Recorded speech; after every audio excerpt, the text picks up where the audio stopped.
scoring. Well, let's watch Acharu.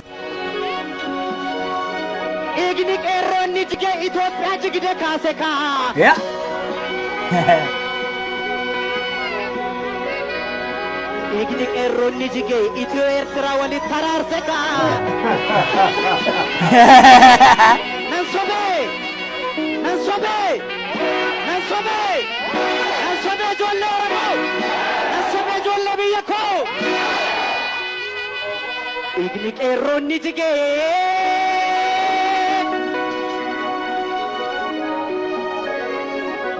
Ignik erronni jige biyya jigide kaaseka galma dhuga ijaaruf galma sobara Ala baba kan gura?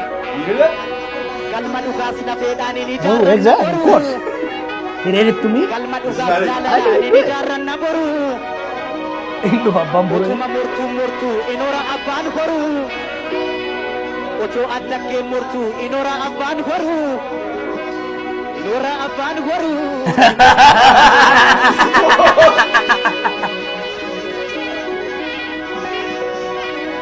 abaye bacholoni nebu abuko Este mane mandi zaman marata.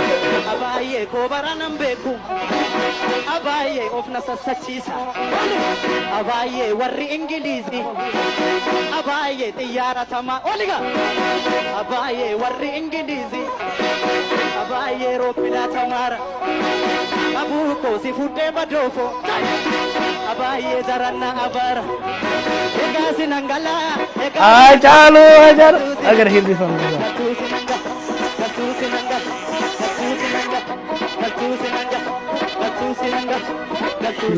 Dio.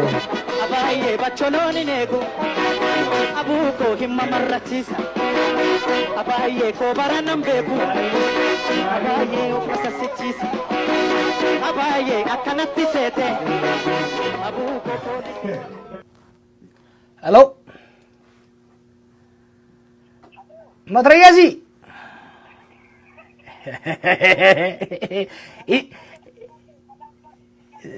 Si kok ani jara kok mami anu sodaadhan si lala ture taa'ee tani maal jedha bakka onne koorraa naa dubbatte bo onne koorraa lakka bo dhugaa arra oromoo hunda irraa dubbatte beektaa garaa oromoo hunda waanuma jiru dubbatte. Viidiyoo kana gaafastan waan bira turreef reakshinii isaa ilaaluudhaaf waraabne.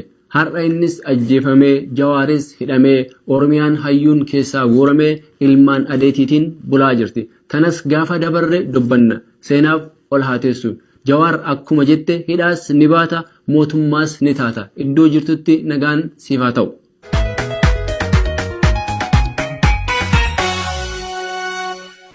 Jaarsi wayii waan nuun jedhe achi bullee jaarsota jidduu jaarsota seenaa ajaa'ibaatu jira. Gaafa Jeneraal Waaqoo achiin bahu warri OPDO kun itti duulanii namni akkana garre godhanii makiinaa isaa irratti Waaqoo hir'uu jedhanii barreessanii jedhe. Jaarsi argee irraa haxaa'uuf hin fiigee shamizaan huccuudhaan ogaa irraa argee dhiisi.